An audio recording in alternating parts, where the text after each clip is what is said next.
Alam niyo po, nakaka-bless po pag makita kayo linggo-linggo na tuwing nagtitipon tayo dahil it shows na talagang you're hungry to know and to learn and to grow in the Lord.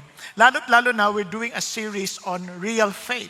No, dahil sa dami po ngayon na nagtuturo tungkol sa Kristyanismo, minsan di mo na alam sino ba talaga ang totoo.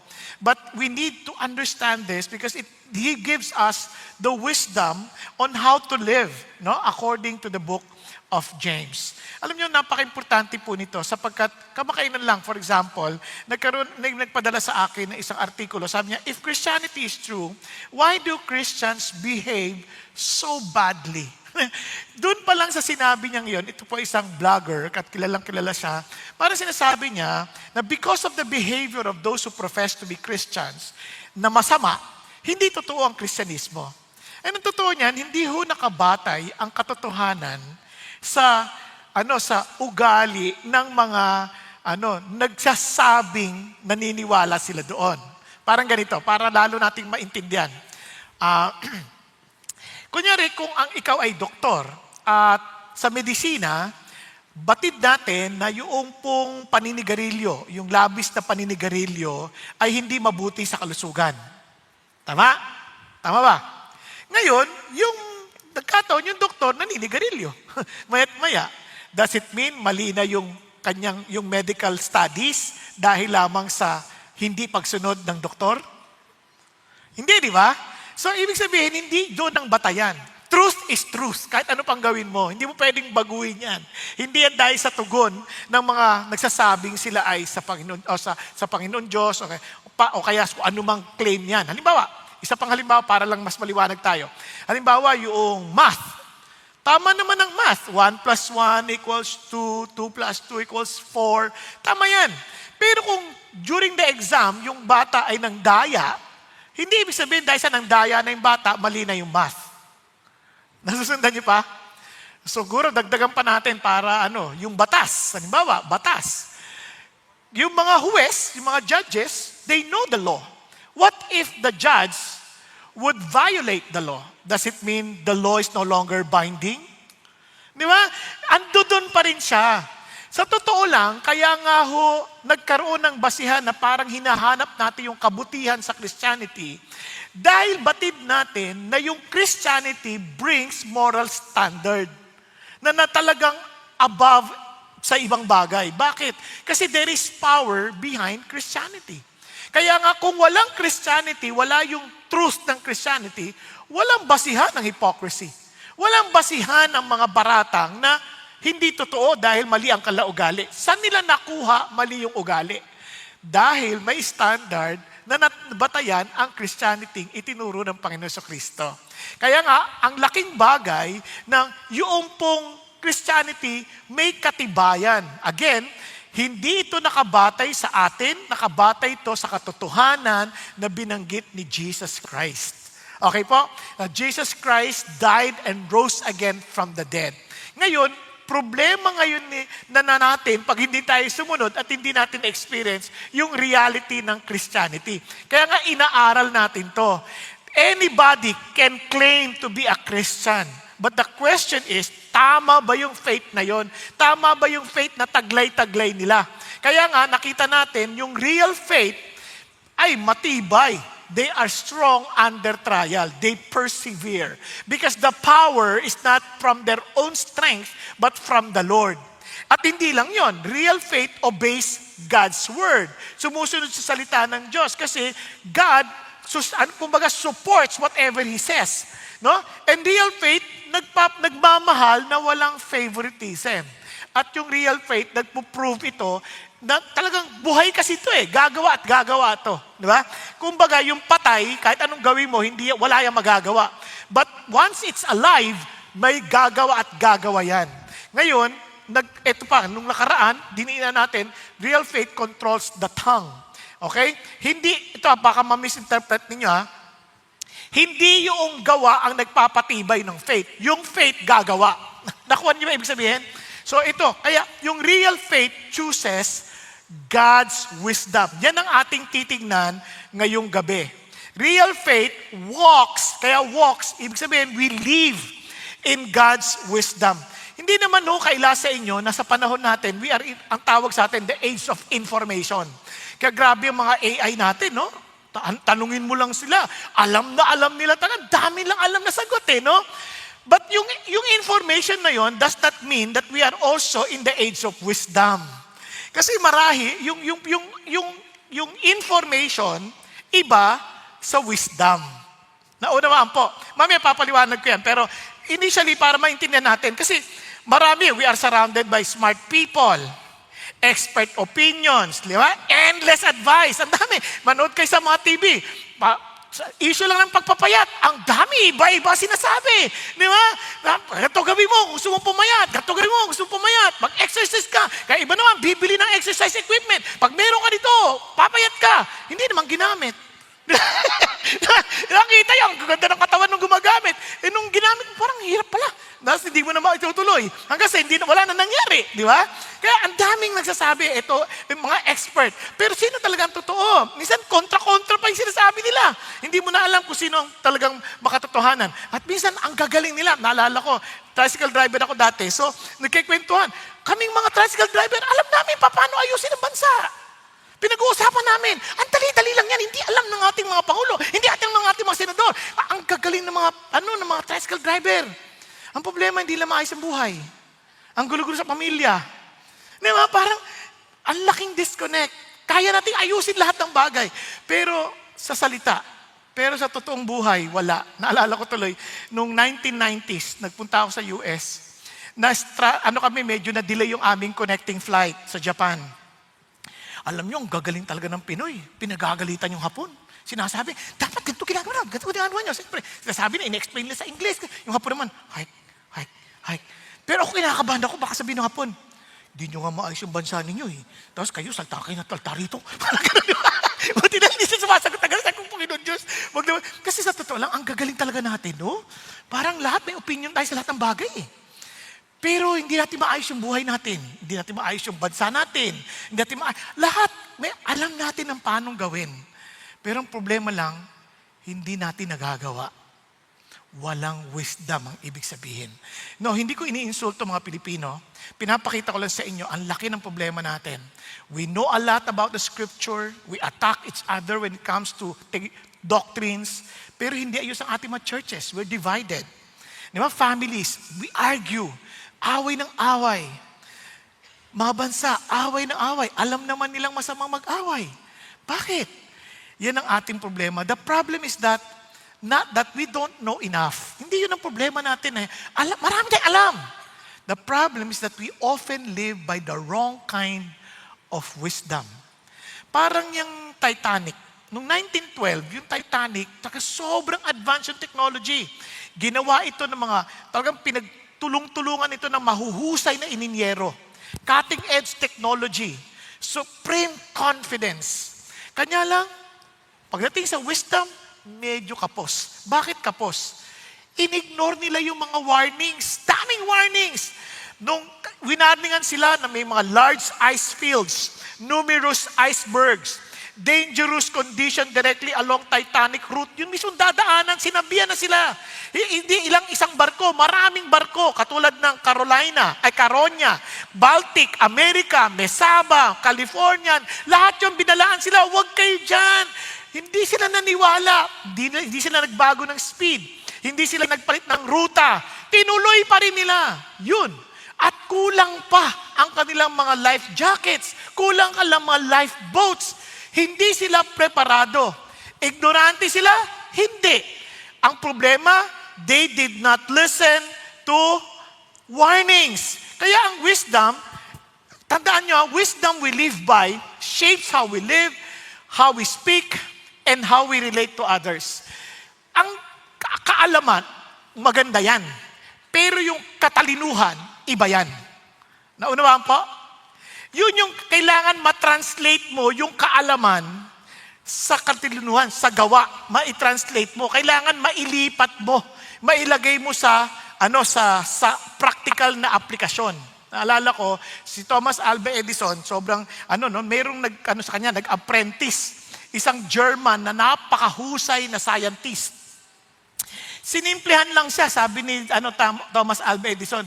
Kumuha siya ng guantes. Sabi niya, sukatin mo nga yung volume ng guantes na yan. Volume? Kukompiting? Imposible yan! Hindi masusukat yan! Kalukuhan yan! Sabi niya, hindi, sukatin mo.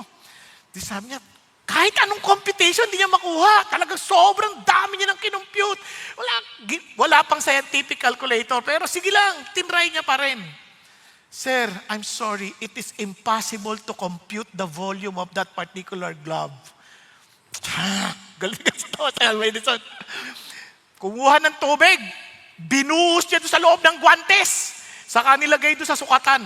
Yan ang volume. Di ba? Nakuha ninyo, minsan sa sobrang komplikado ng isip, hindi natin alam sa totoong buhay. Paano yan ginagawa? Kaya, napaka-importante na we don't just have what? Knowledge. We need to have wisdom. So, paano natin malalaman yan? Real faith walks in God's wisdom. It is shown in our humble action. It shapes in Christ-like character. And it strengthens relationship. So, itong makikita natin. Makikita yan sa action natin. Makikita yan yung sa ating character. At obviously, makikita yan in the way we relate with people. Okay? Kaya, sinong matalino sa atin? Yun ang tanong exactly. Kaya ganda na sabi ni Peter Jr. kanina umaga, sabi niya, biblical wisdom is the God-given. Bigay ito ng Diyos. It is not something that we just get. Well, ito ay binigay ng Diyos, Spirit-enabled capacity. Pati yung kakayanan, no? Para matakot sa Diyos, talagang binigay din through His Spirit. See life from God's perspective. Yung makita natin yung pananaw mula sa pananaw ng Diyos and live in humble obedience, fruit-bearing alignment with His will. Ayon sa kanyang kalooban. Bakit? Isa-isahin natin. Let's start with shows in humble action. Una, tingnan nyo. Verse 13. Basahin natin. Who among you is wise and understanding? Napansin nyo ba yun? Ang tanong niya, sino sa inyo ang matalino o matalino at may kaunawaan? Hindi niya tinatanong, sino sa inyo malakas ang boses? Sino sa inyo madaldal? Sino sa inyo maingay? Sino sa inyo pinakamaraming sinasabi? Walang ganon. Sino sa inyo maraming alam na verses? Hindi yun ang tanong niya. Ang tanong niya, sino sa inyo ang matalino at nakakaunawa? Ipakita niya to sa kanyang, yung word na good dito, hindi lang mabuti. Magandang pag-uugali sa kanyang gawa in the gentleness, sa kahinahunan ng kanyang katalinuhan or sa salitang kanyang mapagpakumbabang katalinuhan or wisdom. Di ba? Kaya ang tanong niya dito, nakakagulat. Yung wisdom is a something you claim. Hindi mo pinapalandakan sa lahat ng tao. Matalino ako. Ako ang matalino. Ako ang iboto ninyo. Maraming ganyan eh. Pero hindi yun nasasabi niya. Wisdom is something we show. Napansin niyo sa aklat ng James, laging paulit-ulit yun. Faith is evident. Lagi nakikita. Yung katalinuhan, nakikita din. Hindi yan basta kiniklaim lamang. At napaka-importanting makita kasi kung hindi nakikita, useless yan. Now, itong magandang bagay no, na dapat nating maintindihan. Yung katalinuhan, importante yan. Tingnan nyo. Sino sa inyo, babasahin ko lang to ha, sino sa inyo gusto nyo ng kayamanan? Be honest, be honest. Huwag kayo maya, huwag kayo maya. Hindi naman sasabihin mo kang pera ka pa nagtaas ka ng kamay, no? Sino sa inyo gusto maging mayaman? Be honest, yan. Yung iba ayaw magtaas ng kamay na yan. Baka sabihin lang mukhang pera ako. Kahit hindi ka magtaas ng pera, hindi ka magtaas ng kamay, mukha pa rin. Hindi, mukhang kailangan mo din. Di ba? Kailangan mo din. Okay. Sabi niya, sino gusto niyo ng karangalan? Karangalan. Karangalan. Be honest. Yung gusto niyo narapaparangalan kayo. Di ba? Di ba? Gusto natin yan. Okay. Ito ang sabi niya. Tingnan niyo, pakinggan niyo. Proverbs 8:18. Hindi ko na ilagay sa slides eh. Andito, Proverbs 8:18. Okay? Ang sabi? Riches and honor are with me. Sino yung nagsasalta? Wisdom ang nagsasalta. Riches and honor are with me. Tingnan niyo sabi niya, enduring wealth and righteousness. Hindi lang basta yaman, kundi sabi niya, may katwiran na yaman. Kasi maraming mayayaman ngayon, minsan walang katwiran. Hindi matuwid. Maraming kabuluktutang ginawa. Marahil yumaman dahil hindi nagbayad ng tamang buwis, o yumaman dahil landaya ng kapwa, Di ba? Yumaman dahil sa kontrata ng construction na hindi natapos. Di ba? Wala tayong tinutukoy ng sino man. Nababalita naman yan. Di ba? So, maraming ganun. Ngayon, siyempre dito, praise God, marami sa atin mayaman dahil maayos ang ating pamumuhay. Di ba? With righteousness. Yun ang sabi niya, saan daw manggagaling? Wisdom. Kaya nga ho, sa totoo lang, kung walang persecution, walang issue ng, ibig sabihin kung Christian lang Christian lang, imposibleng maghirap ang Christian eh. Walang issue ng persecution Walang issue ng mga kalokohan sa daan. Basta matuwid na pamumuhay lang, imposibleng hindi ka uunlad sa buhay. No, walang usapan ng prosperity teaching, walang usapan ng ganun. Sumunod ka lang sa paraan ng Diyos, imposibleng hindi aayos buhay mo eh. Bakit ka mo? Una, magtatrabaho ka, inspired ka. Pangalawa, wala kang mga bisyo. Paninigarilyo pa lang. Magkano isang kaha? Kung isang kaha na gagamit mo, sabi, social ka na, vape, magkano? Pero mo natipid mo sa buong taon, magkano yan? Pag-isipan niyo mabuti. Matitigil mo yan. Wala pa dyan yung mga beer grande. Wala pa yon. Wala pa dun si Lorna, si Fe, si Alma, Maria, at si Mario. Wala pa dun. Gastos yan. Hindi ako nagbibiro Wala pa yon. Aalisin sa iyo ng Diyos yan. Lalakad ka ng may katwiran dahil sa pagmamahal mo sa Diyos. Imposibleng hindi ka uunlad. Di ba? Pag-isipan niyo mabuti. Nung panahon ko, nung bata-bata pa ako, nung naninigarilyo ako, mga 20 pesos ang isang kahay. Ang tagal na, no? Ngayon, hindi ko na alam kasi hindi na ako naninigarilyo. Naninigarilyo ka ba? Mabuti yan. Makalusugan, hindi ka pa mapupunta sa ospital. Ngayon sabihin na natin, 20 na lang. Kumpite mo sa 20 sa isang buwan. Kung isa sa isang araw. O ilan na yun? 600 na. Tama? Tama ba ako? 30 times 30. Ay, tama, 20 times 30. 600. Isipin mo sa isang taon, 10 buwan pa lang, 6,000 na. Di ba? Plus 1, 2, di 7,200 sa isang taon. Sa 10 taon, 72,000 na. Nung panahon na yun, nakakabili ka na ng motorsiklong may tricycle. Meron ka ng extra income. Hindi ka ba uunlad sa buhay niyan? Tapos, pag nagtatrabaho ka, gigising sa umaga, excited ka pa. Wala kang hinihipang manok. Wala. Kasi matuwid yung panigising mo eh. Paano hindi ka uunlad? Matalino ka nang gumamit ng pera. Hindi ka na nanloloko. Gagamit mo na, i-invest mo ng tama. Tama ang Bible eh. Kaya pag may katalinuhan, panalo ka. Hindi lang yun. Ito pang sabi ng Bible, tingnan nyo. Makakatuwa. Kaya hangad ng Diyos, maayos ang buhay natin. Hear, O sons, the instructions of a father. Kinig ka sa tatay mo. Kinig sabi niya, let your heart behold fast my words. Keep my commandments and live. Kasi itong pinag-usapan dito, matinong tatay Hindi pinag-usapan dito yung mga tatay na nagtatay-tatayan lang. Yung matinong tatay, walang matinong tatay na naghahangad na masira ang buhay ng kanilang mga anak. So iniisip nila yung mabuti lang kinabukasan. And look at this. Acquire wisdom, acquire understanding, do not forsake her. Huwag mo kalimutan ng katalinuhan. Sabi niya, and she will guard you. Wow! Iingatan ka niya. Isa daming dito sa mundo na to. Ang hirap. Kung babae kayo, ang daming manliligaw. Ano mo ginagawa ng mga manliligaw? Iligaw ka. Di ba? Kaya minsan di mo alam, tama ba to? Tama ba to pinapasok ko? Ito ba tamang lalaking to? Di ba? Iingatan ka doon. Kung meron kang katalinuhan, alam mo kung sino yung pipiliin mo. Hindi mo kinukuha sa kagandang lalaki dahil minsan yung magandang lalaki, demonyo pala. Di ba? Hindi ka basta nahuhulog sa ganun. Hindi sa mga mabulaklak na salita. Kasi yung mga lalaki, kala mo, babait eh. Pinagbubuksan ka ng pinto, pinag-uupo ka ganyan. Pero pag asawa mo na, nakaupo na, upo ka na nga, ate mo, nagawang kape. Ibang-iba na sila. Hindi ka na pinagbubuksan ng pinto, nauuna na sila sa'yo, napagsarahan ka na. Parang dito, Diyos lang nakakaalam kasi. Kaya you give wisdom. At ang sabi niya dito, tingnan mo, and love her and she will watch over you. Sa daming manloloko dito. Hindi mo maiwasang maloko ka, pero gabantayan ng Diyos. Kasi kahit maloko ka, hindi ka nawawalan ng pag-asa. Nabubuhayan ka pa rin ng loob kasi yung katalinuhan ang magbabantay sa'yo. Okay ba yan?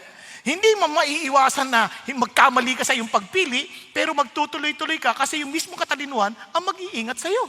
Yan ang sinasabi niya. Kaya paano hindi ka paano masisira ang buhay mo niyan? Imposible. Kaya sabi niya, the beginning of wisdom is acquire wisdom, and with all acquiring, get understanding. Bakit importante yan? Tinuturuan tayo, imagine, kung ang negosyo, halimbawa ng negosyo na lang, kung ang negosyo nakukuha mo sa tamang pakikitungo sa tao, kaya nga sabi nila, hindi lamang customer for once, customer for life. Paano mo yan matututunan? Pag may wisdom ka, it will teach you how to treat people properly. And it will help you respond under pressure. And it will help you to carry ourselves. Yun ang ginagawa ng wisdom. Kaya sabi ni James, wisdom, mayroong humility. Bakit humility? Kaya humility of wisdom. Bakit humility? Kaya nga humble action. Kasi ang wisdom, natututunan mo yan pag marunong kang makinig at aminin mong hindi mo alam lahat ng bagay. Because proud people, they will never acquire wisdom because they will always think, I know everything. You don't need to teach me anymore. Samantalang ang taong humble, makikinig yan. I need to learn. I admit that I don't know everything. I am willing to learn. Kaya walang taong alam niya lahat ng bagay. Only Jesus knows everything.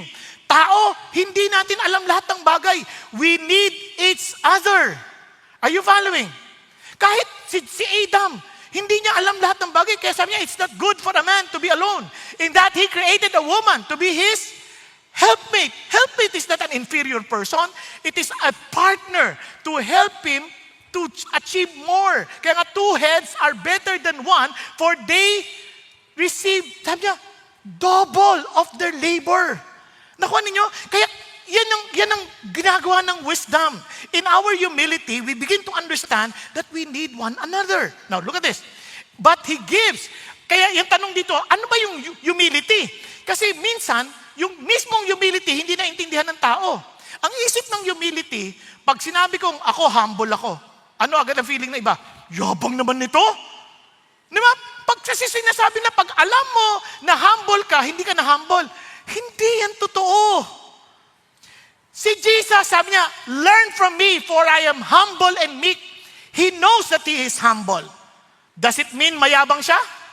Hindi. Ito kasi ang humility. Look at this. But He gives a greater grace. Therefore it says, God is opposed to the proud. Yun ang mahirap. Sa lahat ng magiging kaaway mo, wag si God. Magiging kaaway mo siya pag ano? If you are proud. Paano ba yun? But gives grace to the humble. So how can I be humble? Sabi niya, therefore, submit to God. That's humility. Ang totoong humility, hindi yung, excuse me po, makikiraan po, tapos pagtawid, kasi naman doon nag-uusap, ang kapal ng mukha. Hindi mayabang pa din yan. Hindi ba, minsan akala mo, humble kayo. Yes ma'am. Pagtalikod, bruha. Hindi humble yan. Nakita ko na yan, yung mga naglilinis doon sa Jollibee o sa McDonald's o sa whatever fast food, di ba? Pag naglilinis at doon pa dumaan. Good morning, sir. Welcome to Jollibee. Pagdagan, kapal ng mukha nitong mga to. Di ba? Doon pa dumadaan, kanungan nga naglilinis. Pagdating naman ulit, hello, sir. Thank you, sir. And come again. Parang akala mo totoong-totoo. Hindi yun humility. There is an appearance of humility, but that's not humility. True humility is submission to God. Minsan nga mukha pa tayong mayabang dahil nagsasabit tayo kay God eh. Dahil niyo si David. Nung makita niya si Goliath, sino yung uncircumcised Philistine na yan? Sabi ng mga sundalo, huy, pwede ba? Kami nga takot dyan eh. Kasi kung yabang mo. Ang yabang mo. Pero in all honesty, siya yung humble. Because he sees God. He does not see Goliath. Maraming tao nakita yung problema. Ang laki ng problema. Hindi kaya natin yan. Ayusin natin. Ano ka ba? Ang yabang nito. Puro lang ayusin natin. Ang laki nga ng problema. Doon, hindi mo kasi nakikita si God. Kaya ka mayabang. Yun ang mayabang. Hindi nakikita si God.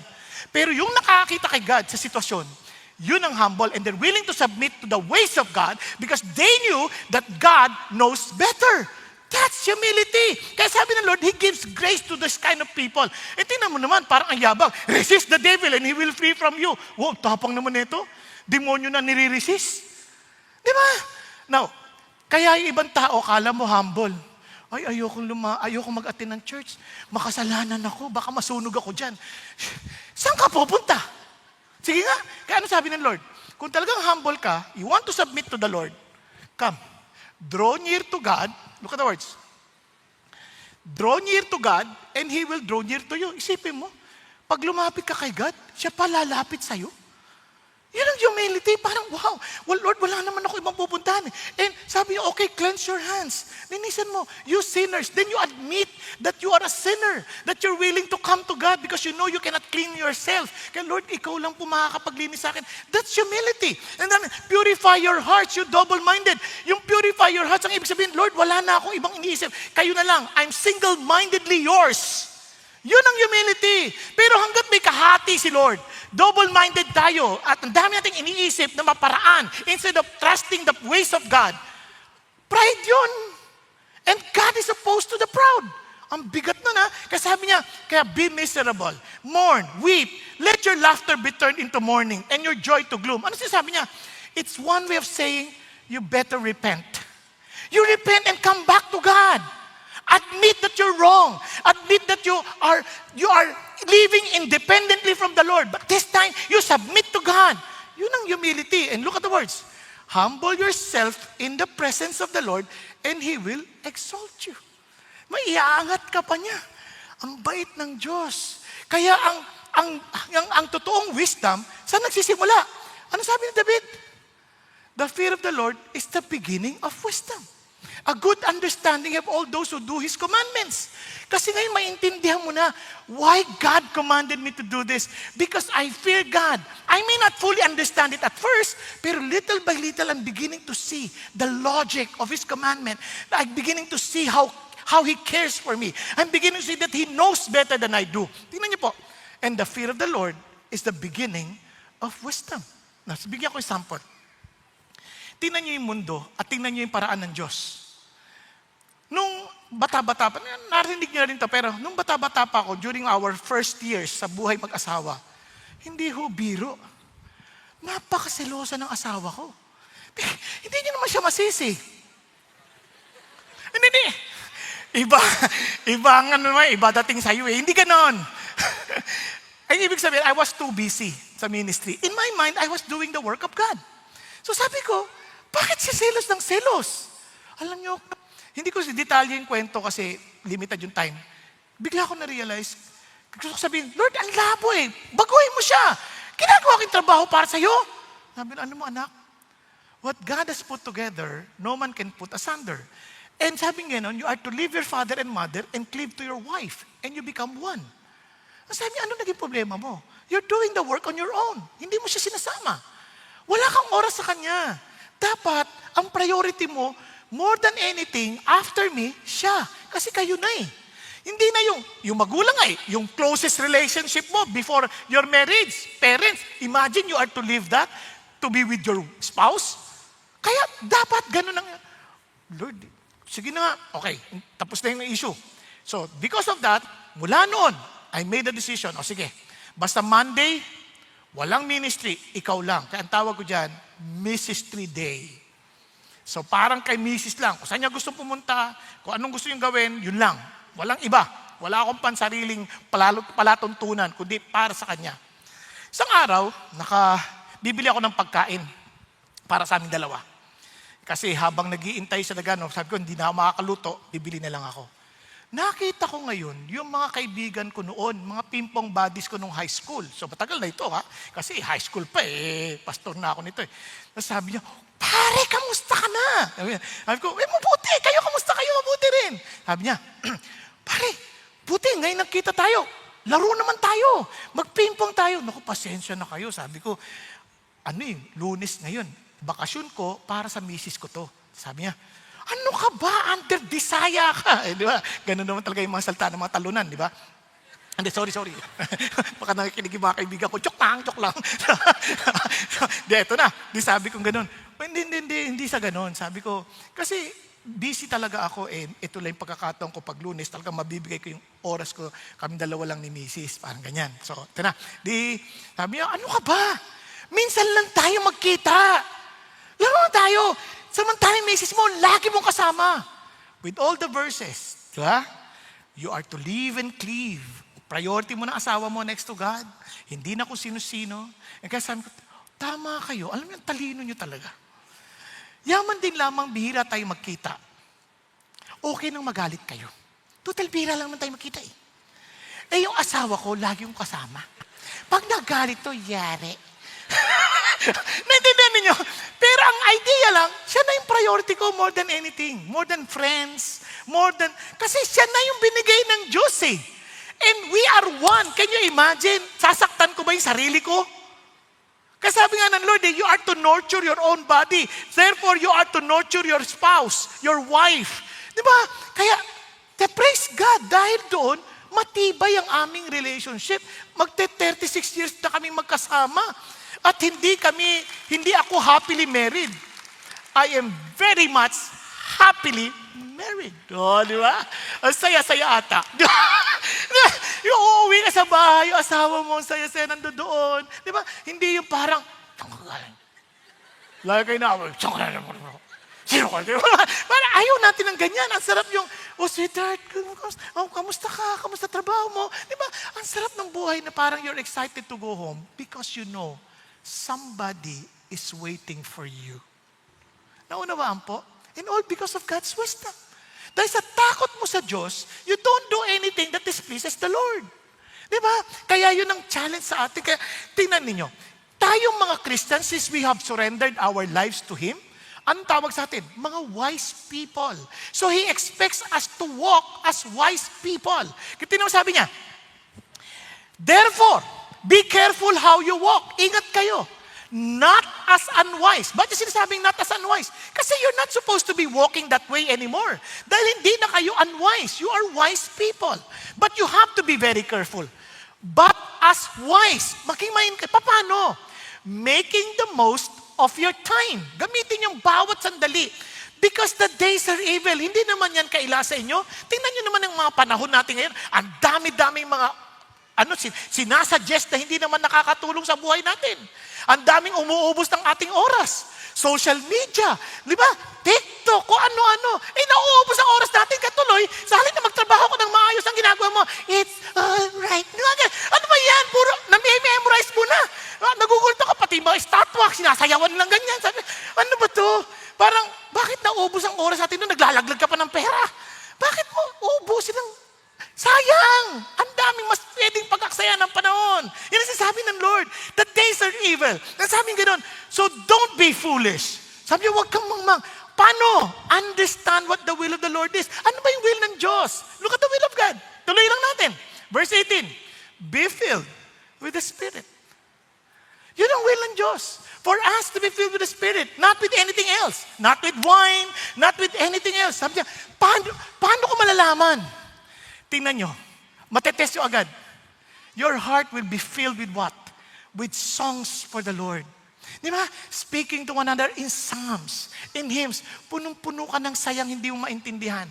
Because you know that your time is not being wasted. You're spending time with the Lord kasi yung wisdom comes to that. Yung isipin niyo mga kanta natin, ang sarap sa lead me to the cross. Diba? Ang sarap na Lord, every time, mayroon kong gagawin, lead me to the cross.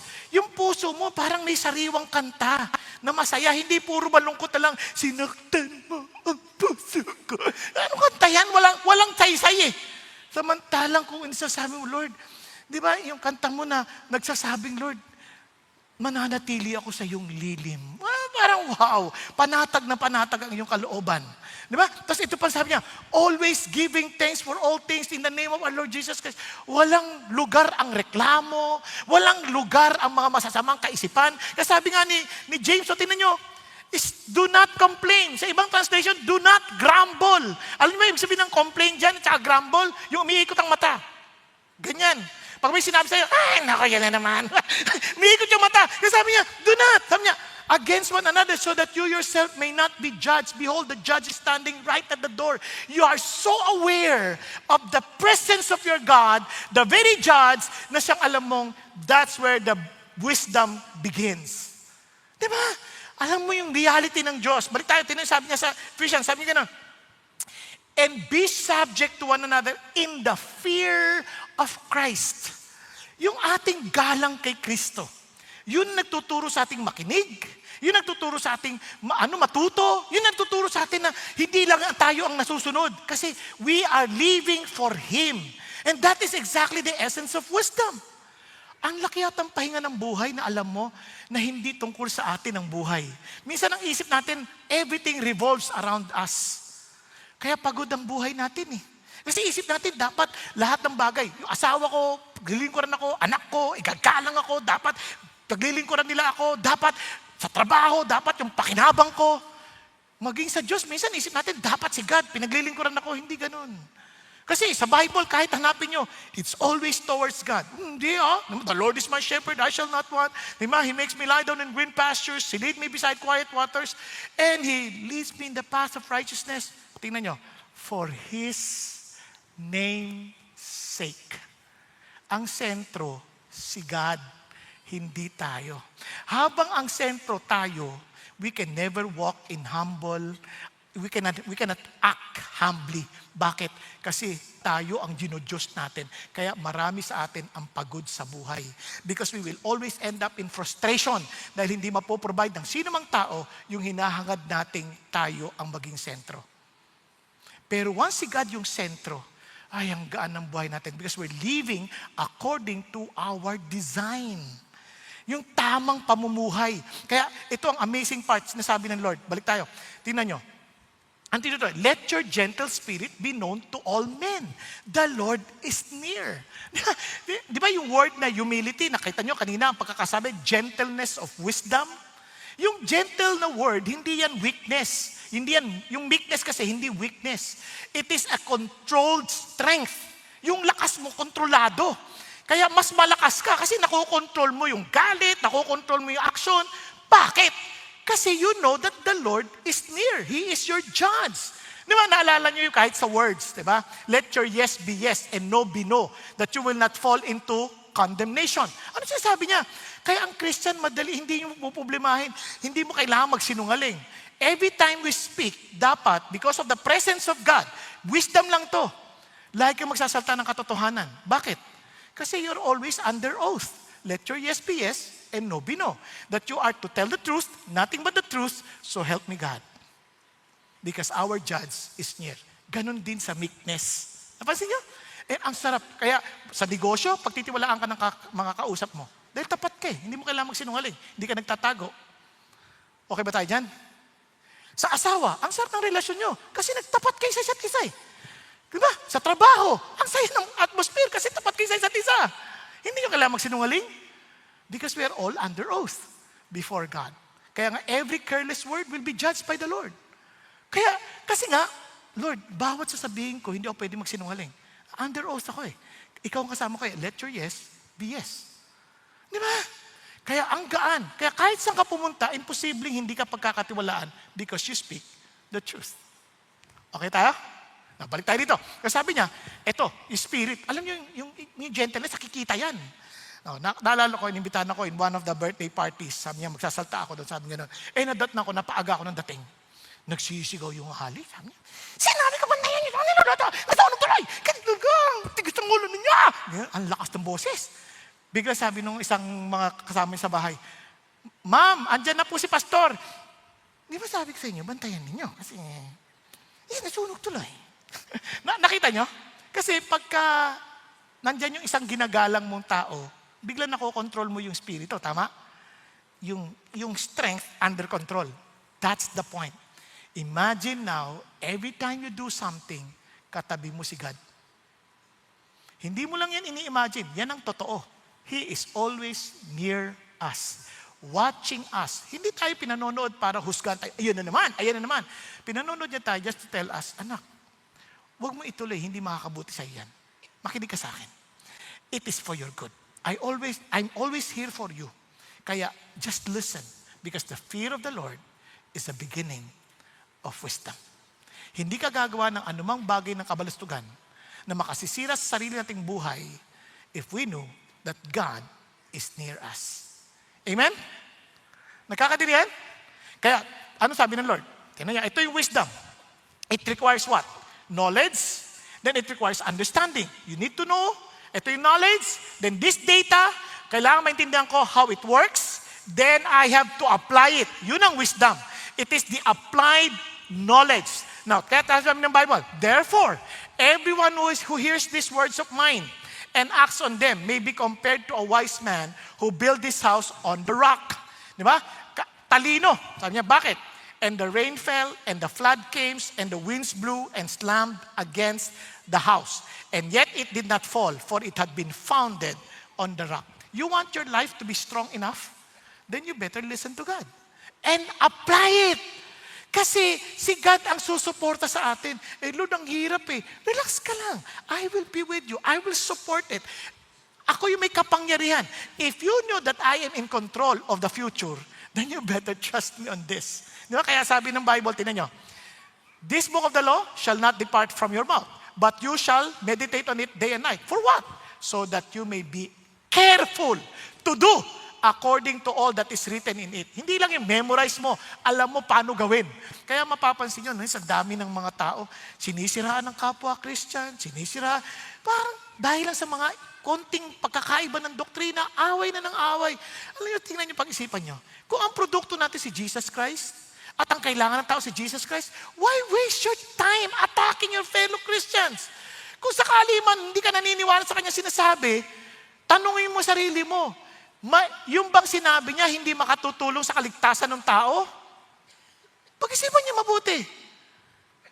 Yun lang pagtatalunan niya, pati damit? Ano ba yan? Pagdating natin sa langit, papaltan lahat ng damit natin ng isang robe na puti, malinis. Wala na to. Hindi na to pagtatalunan. Yung buhok, wala na. We have a glorified body. Ang tanong na natin, sino ba magliligtas sa atin? Si Jesus lang. Hindi yung grupo. Si Jesus. Wala nang iba. Hindi CCF. Si Jesus. Di ba? Doon tayo mag-concentrate. Pagtatalunan natin. Kaya instead na mag-away-away tayo, kung talagang concern ka doon sa tao na nagpipreach, punta mo!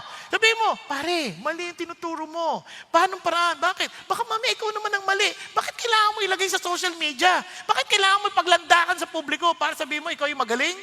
Wala. Sino manonood? Bilangin niyo nanonood.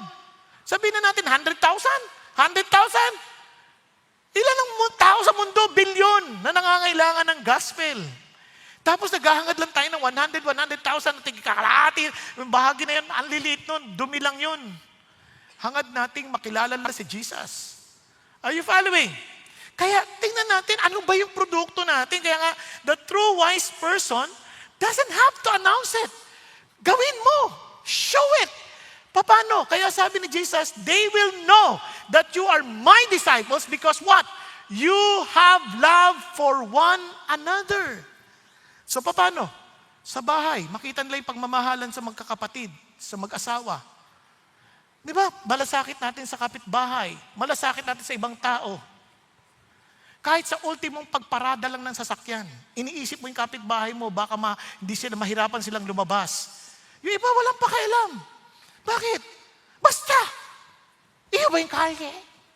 Hindi issue yung iyong kalye. Ang issue, baka mahirapan sila. Then be willing also na magising din na maaga para maka-atras ka at makadalbas naman sila. Di ba? Mahirap yon sa mayayabang na tao na isip nila sila yung sentro ng mundo. But if we know that Jesus is the center of the universe, we are willing to serve, to reflect the beauty of our Lord Jesus Christ. And God will give greater grace to the humble. Yun ang pangako ng Diyos. Kaya, wisdom doesn't shout. Wisdom doesn't dominate. Wisdom doesn't rush to be right. Wisdom walks humbly. In our wisdom makes us harsh. If our wisdom makes us harsh, proud, impatient, or dismissive of others, it is not from God. Diba, minsan akala natin magaling tayo, pero wala tayong pasensya. Madali tayo mainis. Nagagalit tayo sa iba. Yung wisdom na yan, hindi galing kay God yan. Nakuha? Andiyan pa kayo? Kaya at least madali natin makikita kayo. With humility comes wisdom. Naalala ko itong mga mag-asawa. Ayaw na nila isa't isa. Gusto nilang palitan ng isa't isa.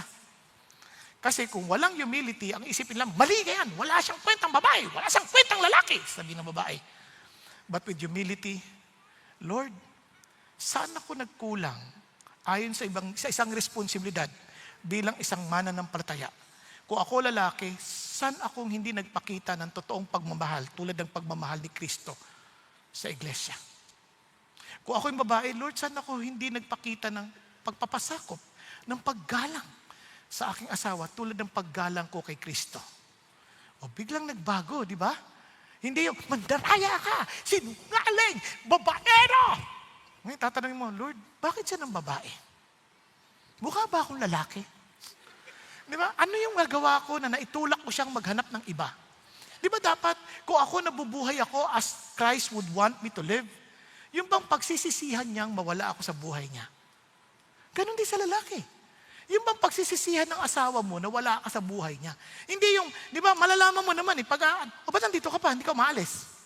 Di ba? Parang pwede lang umalis ka na. Masarap yung, aalis ka? Oo, may trabaho. Ano, babalik. Hindi ka pa nakakaalis, gusto ka nang bumalik. Kasi nagsisisi siyang wala ka sa tabi. Bakit? You are so enjoyable as if you cannot live without Jesus. And as if you cannot live without this person because he reflects Christ. Yun ang wisdom ng humility. Okay ba yan? Sino dito mag-asawa? Magkatabi kayo. Ayan, sabi mo sa kasawa mo, pagsisisihan mong mawala ako. Oo, di ba? Dahil makikita mo si Kristo sa akin. Yan ang italaga mo sa Panginoon Diyos. Okay? Now, dahil yung wisdom shapes Christ-like character. That makita si Jesus sa atin. Kaya tingnan nyo, sabi niya, but if you have bitter jealousy, alam niyo yung jealousy, no? Yung pagka mainit, binubuksan ng ganyan. Jealousy yun. Didingnan ko lang, gising ka pa. Anyway, hindi yun. Jealousy, iba yan. No? And selfish ambition in your heart. Do not be arrogant, so lie against the truth. Sabi niya, this wisdom is not that which comes down from above, but it is earthly, natural, and demonic. Lupit, no? No, tuloy pa tayo. For where jealousy and selfish ambition exist, there is disorder and every evil thing. Now, but the wisdom from above, so nakita niyo na, is first pure, then peaceable, gentle, reasonable, full of mercy and good fruits, unwavering, without hypocrisy. And look at those. And the seed whose fruit is righteousness is sown in peace by those who make peace. So ano napansin niyo? May dalawang klaseng wisdom. Merong counterfeit wisdom or false wisdom. Merong tinatawag na godly wisdom. Yung wisdom na natural, earthly, natural, that's demonic. Meron din yung wisdom that comes from above. Yun ang sinasabi niya. So how would I know anong wisdom ang ginagamit ko? Sabi niya, if there is bitter jealousy or envy, ito yung naiinis ka sa tagumpay ng ibang tao. Minsan, naiinis tayo sa promotion ng ibang tao. Sip-sip kasi yan eh. Kasi yan eh. Arte-arte kasi yan. Wala nang ganon. Kahit ano pa sila, minsan ganun tayo, pinakakita, uy, may bago naman sa kotse. Siguro kurakot yan. Wala nang ganon. Huwag naman sabihin, taga-flood control siguro yan. Hindi. Matuwa na tayo kung ano man yung kanyang tagumpay sa buhay. Huwag natin pag-isipan ng kung ano-ano. Di ba? Kasi kaya tuloy, hindi tayo makapag-isip ng matino. Alam nyo, yung bitterness na yan, pag yan ay nandiyan sa puso, maniwala ka sa akin, kahit yung mahal mo, masasaktan mo. Na hindi mo napapansin. Bakit? Kasi nakakabulag yan. Kaya sabi niya, yung selfish ambition naman, parang I need to advance myself at all costs, kahit anong mangyari. Kaya nga nagkagulo-gulo tayo eh. Kasi gusto ko yumaman, gusto ko magkapayong, may kotse, mga ganun ba? Kahit anong mangyari. Wala. Hindi natin naaangatan yung ating ibang tao. Kaya nga, tingnan nyo ha, if you have bitter jealousy and selfish ambition in your heart, look at the words, do not be arrogant, so lie against the truth. Kasi alam nyo, itong problema, ang Christian, minsan nililin lang natin sarili natin. Dahil ayaw nating makitang meron tayong inggit. Ayaw nating makita meron tayong ambisyon, ini-spiritualize natin. Pinapaltan natin ng ibang pangalan. Kunwari, ano tayo, naiinis tayo, naiinggit tayo. Sabi natin, passionate lang ako sa katotohanan. Ang tawag dyan, discernment. Ang totoo, naiinggit ka. Kasi dumadami yung kanyang kongregasyon. Kaya sasabihin mo, mali-mali tinuturo niya. Mas magaling ako dyan. Di na mo sinasabi. Ang sinasabi lang, kailangan tayo maging discerning. Baka malin lang sila. Alam nyo, ang tao malilin lang kung sila'y hindi tumitingin sa Diyos. Kasi ang katotohanan si God lang. Now, listen to this. Kahit kami, huwag nyo kayong basta-basta naniniwala. Ang isipin nyo lagi, I need to know the truth. So you check yourself. Pagkatapos yung makinig, basahin niyo yung Bible. Basahin niyo yung context. Hindi ko muna nabasa niyo doon, nandoon na. Di ba? Huwag kayo basta-basta maniniwala.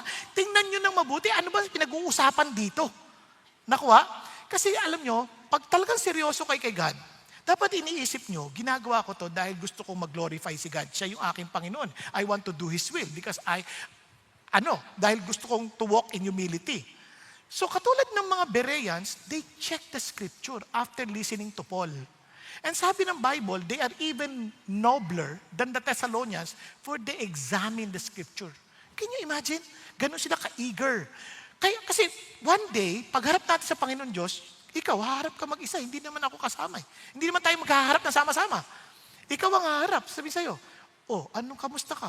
Sabi ni Pastor, ito daw gawin ko. Sinong Pastor? Si Pastor Bong. Nasa impyerno na yon. Ikaw ang tinatanong ko ngayon. Tapos na siya. Nalitis ko na siya kanina. Ikaw ngayon ang maharap sa akin. Gusto niyo bang ganun? Kasama ka pa sa isang kamalian? Tama nang makinig tayo sa lahat, pero check natin nang hindi tayo nalilinlang. Naunawaan po. Kaya nga mayroon tayong D-group. We can discuss. We can study together. Hindi nyo na basta, okay na yan. Basta si Pastor nagsabi, okay yun. Hindi ako Diyos. Trust me. Tao rin ako. Pwede rin ako magkamali. Kaya, you have to check. Ako rin, nagtatanong din ako sa ibang tao. I need to check. Bakit? Kasi I want the truth. And sabi niya, acquire wisdom. Acquire understanding. Yun ang sinasabi ka, don't pretend to be wise nang hindi natin chine-check. Kaya wag natin i-spiritualize. Kunyari, bakit? Ako dapat ang nandiyan sa posisyon na yan eh. Ako dapat yan eh. Siya kasi, pero hindi mo masabing ganon. Alam mo, may calling ako dyan eh. Subukan mo ako. Ginagamit yung word na calling para pagtakpan ang ambisyon. Naunawaan po. Hindi ko sinasabi lahat nagsasabing may calling, may ambisyon. Ang sinasabi ko lang, pwedeng gamitin ang salita na spiritual para pagtakpan ang totoong kalalagayan ng puso. Itong problema. Kapag panis ang kanin at sasabihin mo, isasangag ko na lang para hindi na siya panis, kahit anong gawin mo, panis pa rin yan. Nasusundan? Ganun din, kung may bitter envy or jealousy, pagtakpan mo man yan ng discernment or passion, bitter envy at jealousy pa rin yan. Kapag may selfish ambition, takpan mo man yan ng salita ng calling or burden, selfish ambition pa rin yan. And that's something we cannot hide from God. Kaya don't be arrogant, so lie against the truth. At makikita mo, na sabi ng Panginoon, ito malungkot, yan ay what? Galing saan? Earthly, natural, and demonic. Such wisdom is earthly. Panlupa lang. Parang we base the success on our earthly measure. Wala yan. Hindi tatagal yan. Hindi lang yun. Hindi pa yan spiritual. Nothing to do with God. At ang pinakamabigat, demonic. Di ba? Minsan naisip natin ang wisdom. Pag marami kang pera, wise ka kasi. Yun, naalala ko ng bata ako eh. Sabi ko, Tay, hindi ako nakapagbayad sa jeep. Wise kang bata. Nakaisa ka na, nandaya ka na, wise ka pa. Ano ba yung salita wise? Wise. Di ba? Parang, ano ka ba? Hindi wise yun. Pandaraya yun eh. Hindi ko alam ng mga panahon na yun. Pero, ang totoo niyan, demonic yun. Di ba? Yung mga nagnakaw, halimbawa, hindi naman sa tinitira ko yung mga taga sa flood control, ha? Isipin mo, kukuha ka ng pera. Demonic yun. Ilan ang mga namatay na tao dahil sa baha? Hindi ba demonic yan? Ang dami na pahamak? Hindi ka ba nakukonsensya niyan? Ang hirap. Kahit ano pang pagtakpan mo na, hindi, ginawa ko lang yung trabaho ko. Hindi totoo yan. Kung ginawa mo yung trabaho mo, hindi dapat nangyari yan. So, i-translate natin yan sa pamilya. I-translate natin yan. Minimum sabihin, masama bang umibig? Bakit? May asawa ka na, ba't umibig ka pa ng iba? Kasi di ba sabi ng Bible, love one another? Oo, hindi sinabing love another one. Minsan binabaluktot natin yung salita ng Diyos eh. Relax lang. Kasi sinasabi ng Bible, demonic yan. Anything. Sabi ng Bible, tinan yung effect. Where jealousy and selfish ambition exist, just look at the result. There will always be disorder and every evil thing. Nakita nyo sa traffic. Nakita nyo yan sa opisina. Pagka may sarili-sariling agenda, ang gulo. Nakita nyo ba? Sa bahay, ang gulo. Wala nang willing i-expose ang katotohanan. Ang Pilipinas, sa talino natin, sa dami nating alam, kita niyo yung gulo natin? Nakakalungkot. Sabi nga ng isang pinuno madali lang yung problema. Kaya lang hindi ko bibigyan ng solusyon. Alang walang bayad. Isang bayan lang tayo, magtulungan na tayo. Hindi ba natin kailangan magtulungan? Hintay niyo pa bang magpasira ang pamahalaan bago tayo lalabas at sabi maglilingkod tayo habang buhay? Please, let's help one another. Are you following? Lahat tayo may pananagutan dito. Lahat tayo dapat nagtutulungan. And dahil sa ating selfish ambition, gusto natin nauuna tayo lagi. Gusto natin lagi tayo na ang sentro ng lahat ng bagay. We want our comfort at the expense of another. Listen, mayroong disorder, mayroong division, mayroong broken communities, and every evil practice. At ang tanong, kung talagang tatanong sa sarili mo, what kind of environment does your wisdom create? Yung talinong sinasabi mo, anong klaseng environment ang kinikreate niyan? Now listen, hindi ko sinasabing magko-compromise tayo na part-time politika na dapat wala masasaktan. Hindi. When we speak the truth, minsan may masasaktan, pero hindi natin pagduduldulan. Magkaiba yon. At may tamang venue, may tamang timing. Di ba? Ngayon, saan natin nilalagay? Pati pamilya, problema ng pamilya, nilalabas pa ba natin yan sa social media? Ayusin na natin yan sa loob ng bahay. Huwag na natin idamay yung mga walang kinalaman. At may mga magbubuyo pa, yes! Nag-aaway sila, sinasamahan pa. Demonic yan. Ayusin na natin, tayo. Tama ba? Kasi, gusto nyo bang, sabi nga na, let us not, dry our dirty linen in public. Di ba? Huwag natin dyan, kabahuan natin sa labas. No, ayusin na natin. Even among us Christians, ayusin natin ang ating mga disagreements. And let us live peaceably, agreeing to disagree. Di ba masama yun Basta as long as non-essential, okay lang tayong magkaiba-iba. Kasi, in major matters, unity. In minor matters, diversity. In all matters, charity. Yun ang isang bagay na dapat nating alalahanin. Kaya sa atin, napaka-importante, as we practice that, ano sabi ng Lord? Asipin ninyo ang wisdom from above. Ano yung wisdom from above? Pure, peaceable, gentle, reasonable, full of mercy, good fruits, unwavering, without hypocrisy. Sino nakikita natin? Si Jesus, whose fruits, sabi niya, and the seed whose fruits is righteousness is sown in peace by those who make peace. Now, para makita natin, anong ibig sabihin yan? Para mabilis na lang kasi wala tayong enough time. Pure.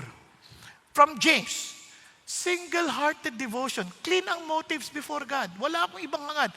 I just want to honor God. Are my motives mixed or am I seeking God with an undivided heart? Yan ang tanong. Every time you have arguments, you want something to tell the world, tanongin mo sarili mo, anong motive mo? Bakit mo ginagawa yan? Is it really for God? Peaceable. Opposite obviously ng quarrels, fight, and rivalry. Do my words and action cultivate peace or fuel conflict? Di ba? Gentle, slow to anger, careful, restrained speech. Ano sabi? Do people feel heard and respected when I speak? Nagagalang ba sila? Even in disagreements? No. Open to reason, teachable, willing to receive correction. Ano sa James? Am I quick to listen and learn or quick to defend myself? Pag-isipan ninyo. Now, full of mercy, compassion that triumphs over judgment. Am I more known for extending mercy or passing judgment? Minsan, naghuhusga na tayo kaagad Full of good fruit, faith and wisdom proven by visible obedience. What kind of fruit is my life producing in others? Anong epekto nito sa buhay ng ibang tao? Impartial, no favoritism, consistent love and justice. Do I treat people differently based on status, comfort, or benefit? And lastly, sincere, undivided, not double-minded or hypocritical. Is my faith the same in private as it is in public? You ask yourself. You see, yung wisdom that comes from God, yan ang dapat epekto. Kita si Jesus. Kaya nga The seed whose fruit is righteousness. Ano sinasabi ni James dito? Ito sinasabi niya, yung ating effect dapat, yung peacemakers, sow in peace, reap harvest of righteousness. Kasi bawat salita natin, binhi yan. Bawat action natin, binhi yan. Attitude natin, binhi yan. Kaya may epekto yan sa buhay ng ibang tao. Naalala niyo last week, sabi ko sa inyo, kwento ni Pastor Peter, yung leader, hindi na umaaten yung anak niya sa church. Bakit? Tinanong siya, kinikriticize niyo ba yung mga leaders ninyo? Pag kayo nag-uusap sa table? Opo. Minsan tayo we criticize each other. So anong epekto sa tao? Yung mga bata na walang naisip, mga hipokrito talaga yung mga Christian na to, no?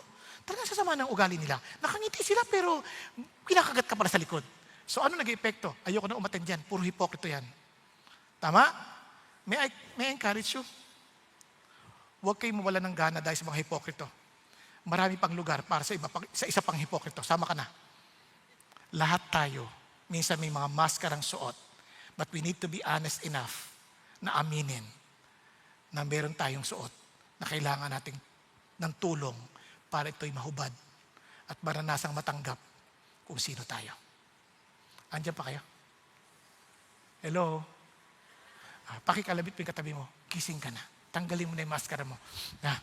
Now, this is something that we need to learn. Kaya you will know them by their fruit. You see, friends, wisdom is not proven by how convincing we sound, but by what our lives produce.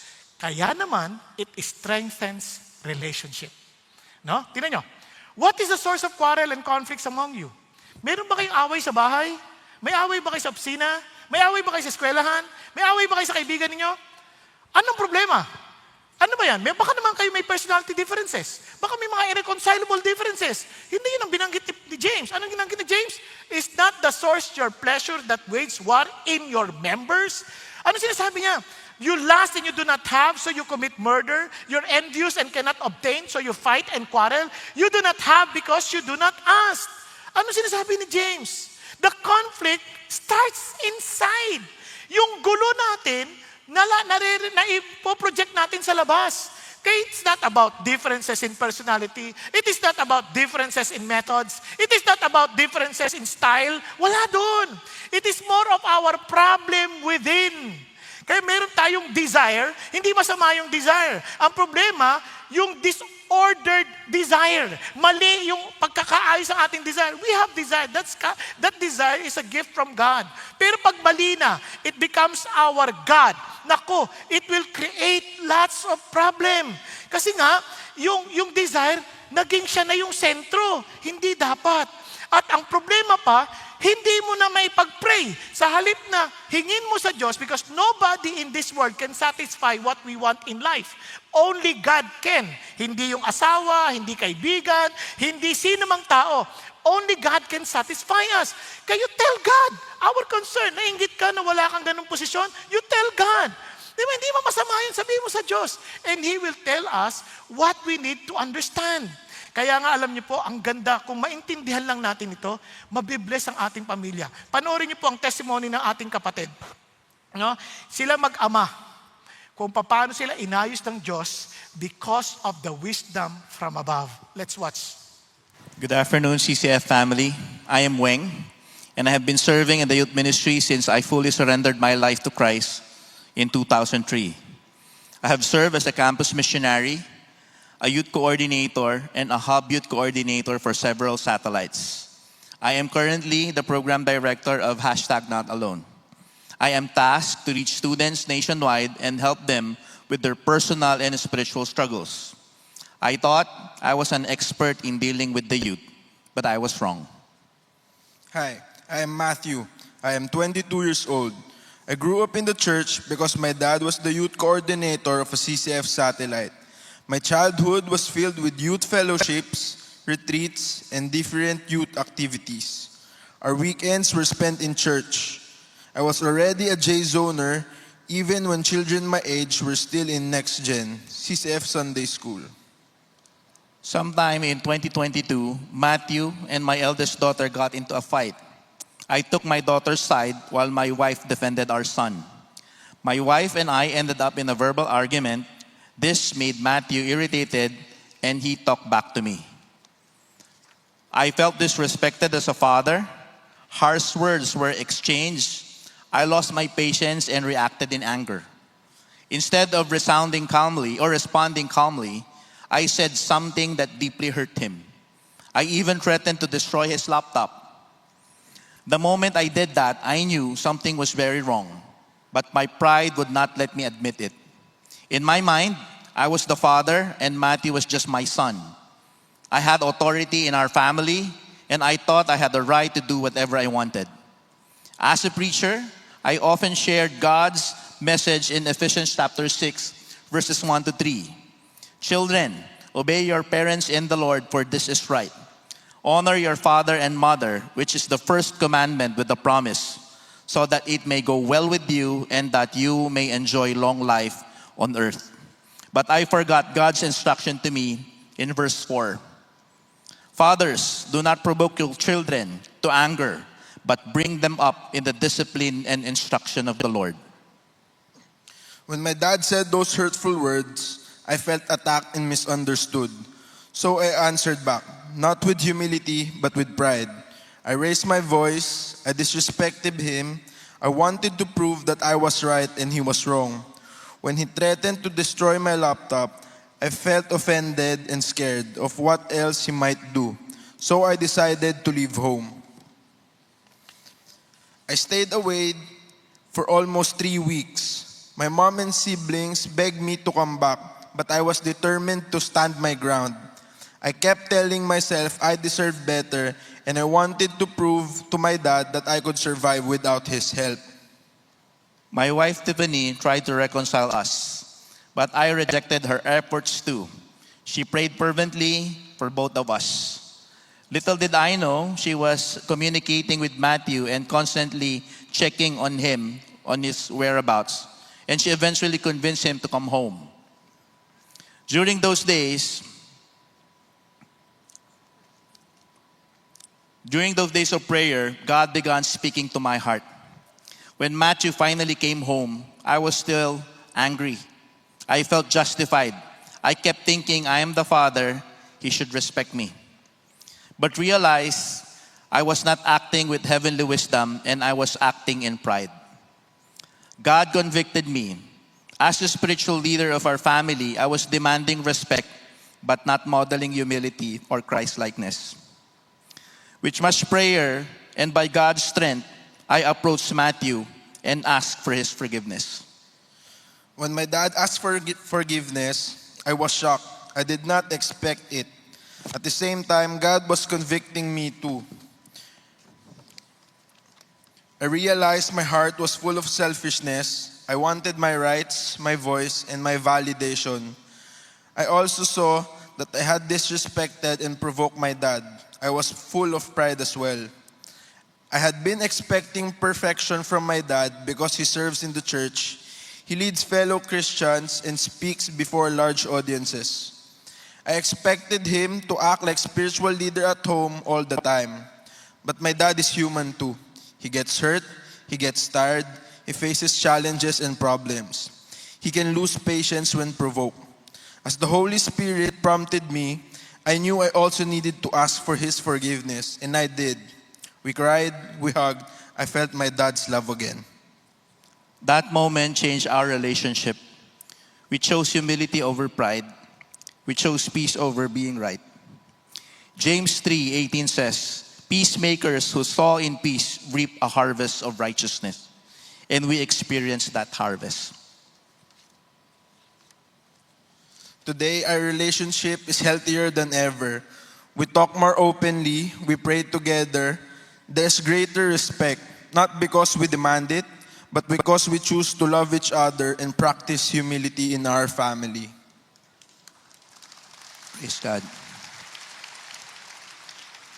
And if there's one thing I learned from that conflict, it is that serving in the ministry does not exempt me or my family from experiencing the same struggles other families face. Fathers must remember that being right is not as important as being righteous. True wisdom from God is not proven by how familiar we are with the scripture or by winning arguments using Bible verses. Wisdom from God is proven by humility, gentleness, repentance. And it's shown by living out what we preach to our children at home. All glory to God for restoring our relationship. Praise God. No? Grabe, no? Ang sarap isipin, no? Kapag ka sa Lord tayo, yung sentro si God na eh. Parang kahit anong yabang natin, Lord, kayo to eh. Kailangan kayo yung makita, hindi kami. Kaya pero nyo, naaayos yung pamilya. Kaya ang sarap na ko yung Christian, full of wisdom. Pagdating mo pa lang, naibabago na yung environment, no? Nakikita na kagad, sumasa yung environment, wala nang pagkukunwari, kasi tayo nagsisimula nun. Kasi we saw peace. So we reap in righteousness. Nagiging maayos yung sitwasyon. Hindi ko sinasabing lahat ng tao mag-a-agree sa atin, ha? Hindi ko sinasabi yon. But still, hindi natin sila kailangan awayin. Kailangan tayong manatili na nakatingin sa biyaya ng Panginoon Diyos. Now, kaya alam nyo, itong malungkot. Sometimes, even in our prayers, pag mali yung ating direksyon, pati yung prayer natin, nagiging corrupt. Tingnan nyo, basahin natin. You ask and do not receive because you ask with wrong motives, so that you may spend it on your pleasure. When our desire becomes our God, lahat nagiging corrupt. Sa halip na ang objective natin sa prayer ay relationship, lagi siyang nagiging tool. God becomes a means, not the goal. So friends, listen to this. Ang ating relationship sa Diyos ay talagang siya yung mag-aayos kapag lumakad tayo sa kanyang katalinuhan. Ang tanong, tayo po, mapapansin nyo, ang hirap eh, napaka-selfish talaga natin eh. Ang hirap mabuhay sa ganoong katalinuhan. So anong ating pag-asa? Ito ang ating pag-asa. Praise God, hindi tayo iniwan ng Diyos in a limbo. Sabi ng Lord, but to those who are the called, both Jews and the Greeks, kahit sino ka man, iisa lang din ang solusyon. Christ, the power of God, and the wisdom of God. Christ is who we need. He is the wisdom of God. Paano? Where wisdom grasped our wisdom, kumukuha, His wisdom gave. Where our desires consumed, His love sacrificed. Where our pride divided, His humility reconciled. Friends, James is not calling us to be smarter. He's calling us to surrender to Jesus. Now, let me just share this with you. Ito, recent lang nangyari. Meron po akong pinagpe-pray na sa Panginoon Diyos na puntahan namin mag-asawa. At ang halaga, medyo malaki. Mga a little less than 1 million. So talagang napaka-far-fetched, long shot. I prayed. Sabi ko, Lord, pahintulutan mo naman, no? In my great surprise, during the IDC, somebody came to me and said, gusto mo bang pumunta sa lugar na ito?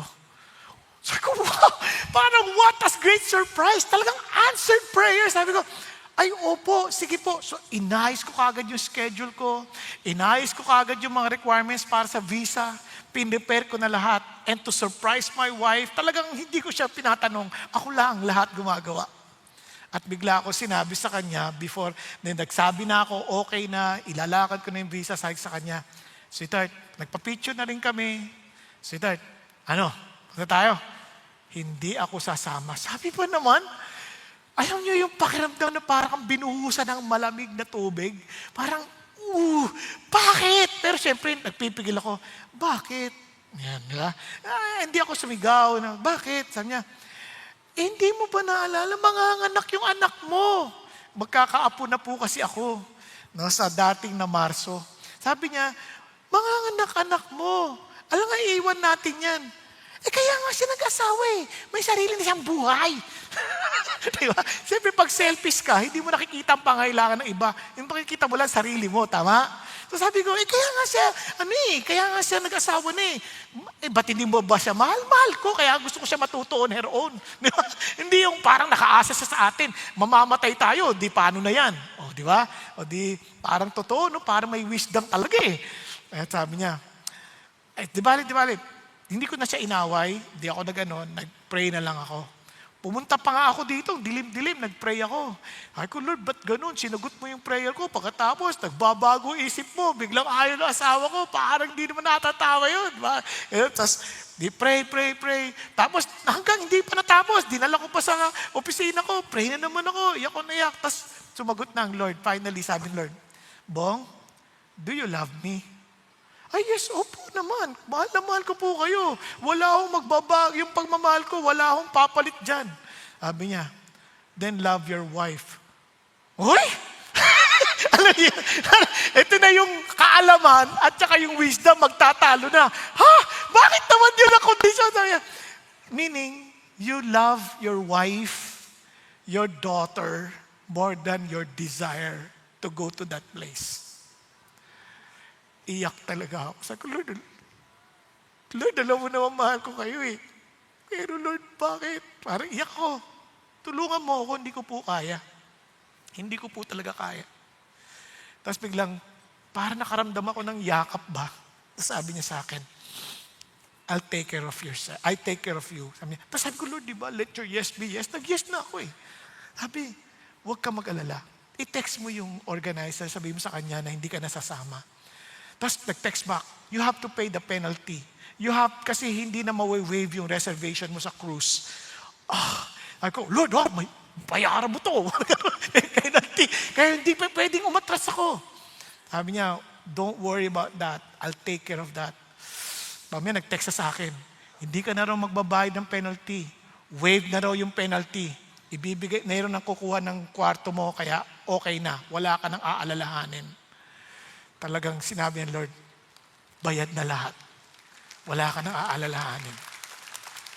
Tapos sinabi ko sa asawa ko, sabi niya, sweetheart, di na tayo tuloy. Bakit? Mahal kita eh. Kaysa sa gusto ko, dahil mahal ko si Lord. Mahal ko ang ating anak, kaysa sa gusto ko, dahil mahal ko si Lord.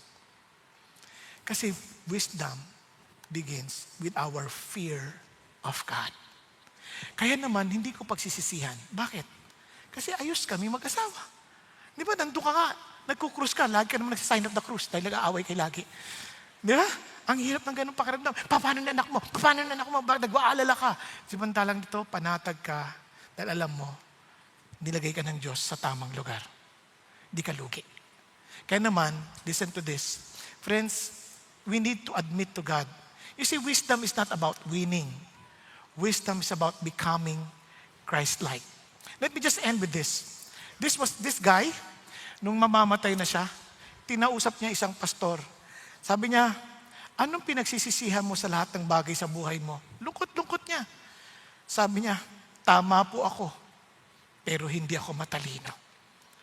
Nanalo ako sa argumento naming mag-asawa at ng aking mga pamilya, pero nawala ko ang aking relationship sa kanila. Alam ko ang maraming bagay, pero hindi ako natutong magpakumbaba para makasama ko sila. Kaya sa marami sa atin sa buhay, ang dami nating nawala because we're not honest enough to admit we need God. Kaya sabi ni Jesus, you want to be wise? Come to me. Those who labor and heavily laden, and I will give you rest. Be honest. Come. Alam kung pagod ka na sa buhay mo, you're trying your best to live your own life, to live the life na gusto mo in your own terms. Sabi ni Lord, come, I will give you rest. Take my yoke upon you, for my yoke is easy and my burden is light. In fact, sabi nga ni James, if you lack wisdom, come, and I will give it to you generously without finding fault. Hindi na kita susumbatan. Lapit ka lang. Hindi na kita susumbat. Lapit ka lang. Bibigay ko to ng malaya sa'yo. Tayo pong lahat ay yumukot, pumikit sandali. Mga kapatid, ikaw lang din naman nakakaalam ng totoo mong kalalagayan sa buhay. Alam mo kung masaya ka sa kinalalagyan mo o hindi. Alam mo rin naman kung talagang masasabi mong yung buhay mo is indeed worth living for. It is something that I would not exchange to any life. Dahil alam mo that you are living a life with wisdom. But you have to admit naman, kung sakaling talagang hindi naman talaga, then be honest. Jesus is offering Himself, the very wisdom of God. God is telling you, come to me and I will give you rest. Those who are weary, those who are heavily laden, come, learn from me. For I am humble and meek. maging tapat ka, maging totoo ka. If you need Jesus today, you want rest, then start by bringing back once again the honor and the glory belongs to Jesus. Have a fear of Christ in your heart. Take Him, receive Him, choose Him to be your Lord and to be your Savior, no longer yourself. Kapatid ko, yun ang loobin ng puso mo. Be humble. Itaas mo kamay mo sa Panginoon sa Kristo mo, Lord, ako po yun. I need you. I surrender myself to you. Yes, yes, yes, thank you, Lord. Hallelujah, thank you, Jesus. Yes, Lord, I raise my hand as a surrender to you. I admit, Lord, that I've been trying to live my life in my own terms. But now, Lord, I'm surrendering myself to you. I accept you as my Lord and my Savior. I accept, Lord, that I cannot even save myself, but you are my Savior. Thank you for dying on the cross for my sin. Thank you, Lord, that you rose again from the dead. Lord, thank you that you even promise your Holy Spirit to empower us in order for us to live the Christian life. Lord, I raise my hand because I surrender my life to you. Lord, reign in me, Lord. Make me the person that you want me to become. Thank you, Jesus. Hallelujah. If you prayed that prayer, the Lord answered you. And as He promised, the Lord of wisdom will grant you the hunger and thirst for His word, that you will begin to really desire, not only desire, but to act on His teachings and apply it in your own life. Because wisdom is applied knowledge and understanding from the Lord. Thank you, Jesus. Hallelujah. Father in heaven, I thank you, Lord God, that you know everyone in this room. And thank you, Lord God, that you will empower those who raise their hands before you and allow them to experience the truth of your Lordship in their lives. But I pray for every family we represent, even for those who are watching online. I pray, Lord God, to allow all of us to live and walk in your wisdom.